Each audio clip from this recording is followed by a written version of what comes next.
이 새벽 주님의 전에 나오신 성도 여러분들을 다시 한번 주님의 이름으로 축복하고 또 환영합니다. 여러분, 우리는 살면서 예상치 못한 무너짐과 절망을 맞이할 때가 있습니다. 여러분들이 오랫동안 쌓아왔던 계획이 한순간에 무너지는 때도 있으시고요. 믿었던 관계나 건강이나 재정 혹은 소중한 사람을 우리가 잃게 되었을 때 우리는 마음속으로 깊은 절망 가운데 빠지게 됩니다. 그리고 그런 순간이 닥치면 이렇게 묻게 되죠. 내게 왜 이런 일이 일어났고 하나님께서는 과연 어디에 계신가? 많은 경우 우리는 눈앞에 보이는 문제와 환경 앞에서만 집중하는 경향이 있습니다. 하지만 우리에게 더 중요한 건 눈에 보이는 환경과 문제가 아닌 그 상황을 통해서 하나님이 우리에게 무엇을 말씀하시고자, 우리에게 무엇을 깨닫고자 하시는 것입니다. 오늘 말씀에 등장하는 이스라엘 백성들도 이런 처지에 있었습니다. 전쟁에서 처참한 패배를 겪었고요. 그들이 소중히 여겼던 언약궤를 빼앗겼습니다. 그들의 상식으로는 이해할 수 없는 고난과 절망이 이들의 삶 가운데 발생을 하였다라는 것이죠. 그들은 자신들에게서 하나님의 영광이 떠났다라고 외쳤지만 그 영광이 왜 자신들을 떠났는지에 대해선 정확히 진단을 할 수가 없었습니다. 이는 문제의 진정한 본질을 붙잡지 못하고 자신들이 처하고 있는 절망적인 상황에만 그들이 집중하였기 때문입니다. 오늘 우리는 말씀을 통하여서 절망의 자리에서 본질을 보라 말씀하시는 이 하나님의 초대의 말씀 가운데 우리가 나아가고자 합니다. 상황 너머에 있는 하나님의 뜻을 바라보고 그 자리에서 다시금 일어설 수 있는 은혜가 여러분들의 삶 가운데 임하시길 주님의 이름으로 간절히 소망합니다. 사랑하는 성도 여러분, 사무엘상 4장 12절에서 14절에 보면 전쟁터에서 달려온 사람이 이스라엘 백성들에게 소식을 전하기 위해서 달려오고 있는 모습이 소개되고 있습니다. 어떤 소식이었느냐?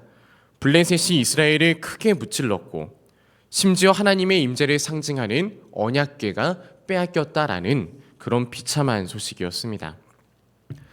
이 소식을 들었던 엘리 제사장과 이스라엘의 온 백성들은 실로 충격과 공포에 사로잡히지 않을 수가 없었습니다.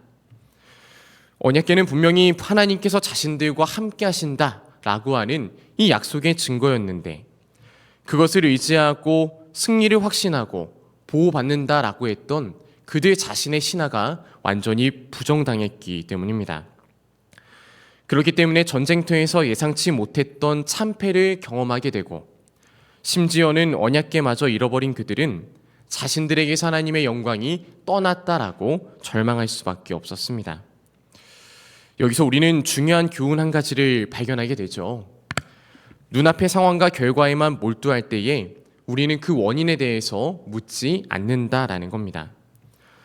전쟁에서 패배하였다라는 사실과 언약궤가 우리들 안에서 떠나갔다, 빼앗겼다라는 그런 사실이 너무나도 충격적이었기에 그 원인을 점검하거나 하나님 왜 이런 일이 일어났을까요? 라고 묻는 대신 그들은 자신들의 상황에 대해서 그저 한탄만 하였다라는 겁니다.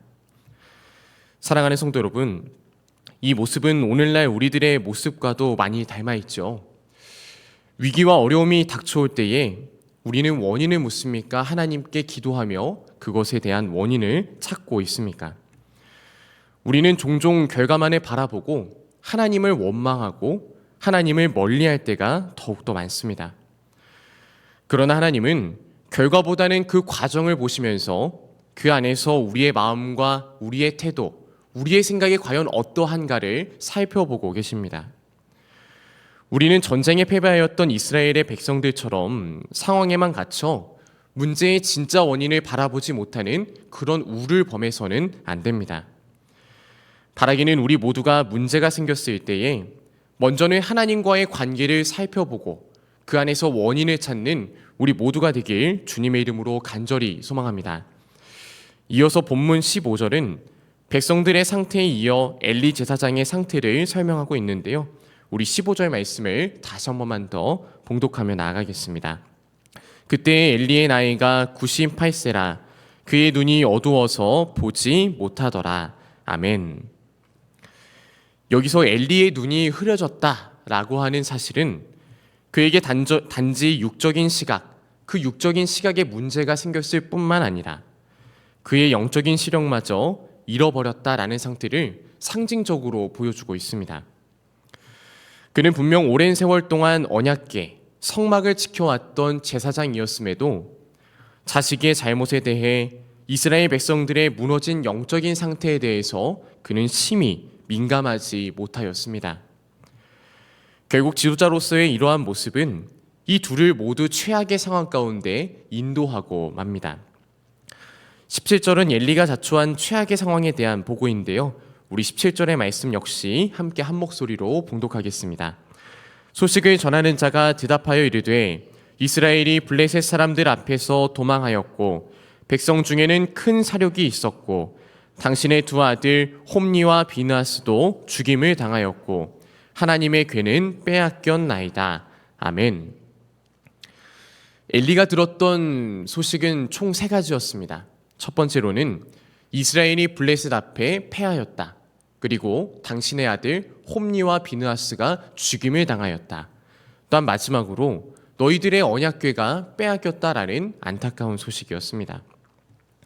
사랑하는 여러분, 아무리 오랫동안 교회를 섬기며 예배와 사역의 자리를 우리가 지키고 있다 하더라도 우리에게도 하나님이 떠나신 순간을 전혀 감지하지 못하는 이런 엘리와 같은 영적인 무감각에 빠지는 위기가 때로는 찾아올 수도 있습니다.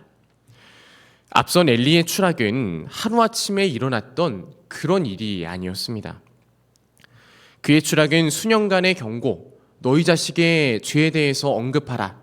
너희 백성의 그 죄를 내가 깨우쳐야 한다. 라고 하는 그 수년간의 경고를 무시하고 회개를 미루고 미어서 결국 쌓여온 결과로 인해 나타난 안타까운 일이었습니다. 우리가 만약 우리 안에 있는 죄를 방치한다면 그것은 결국 우리의 삶, 우리의 신앙을 무너뜨리는 그런 부메랑으로 되돌아올 수 있음을 우리는 잊지 말아야만 합니다. 여러분, 잘못된 역사를 볼 때에 우리는 그 안에서 안타까움만을 발견하는 것이 아니라 내 삶 가운데 이와 비슷한 모습은 없을까라고 하는 그런 교훈을 발견해야만 합니다.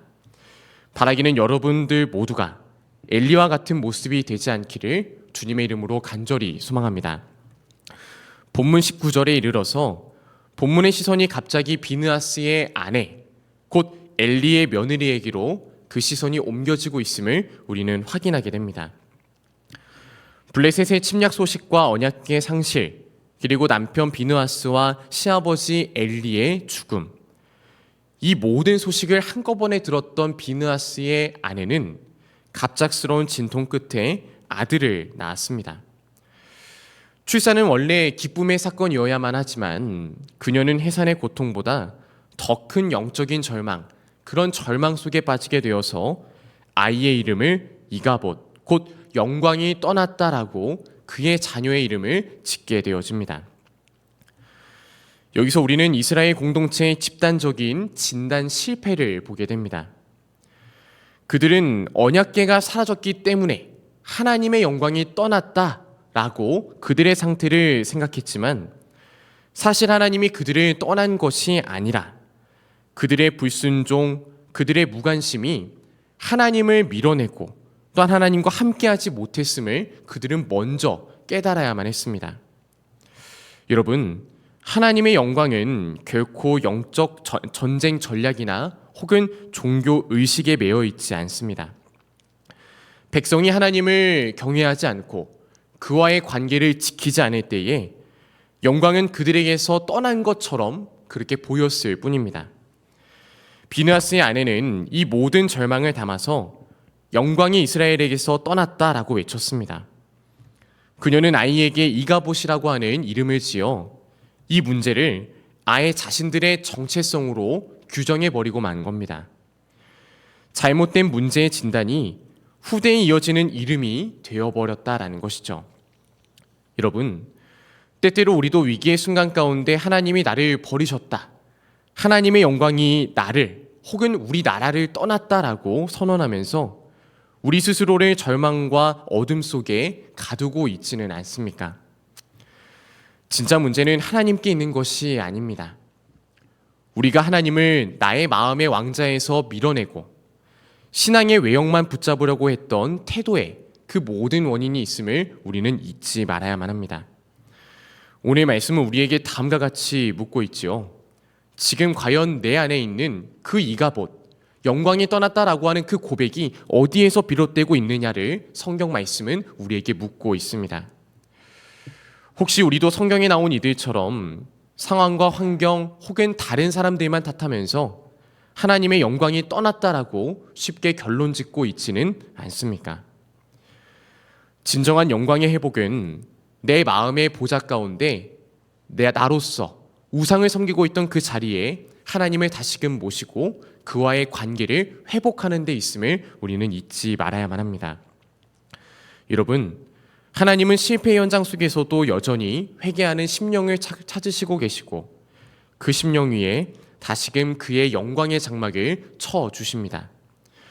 오늘 우리의 영적 해상의 자리에서 이가봇 대신에 하나님께서 우리를 여기까지 도우셨다라고 하는 에베네셀의 노래가 여러분의 인생에 퍼지기를 주님의 이름으로 간절히 소망합니다.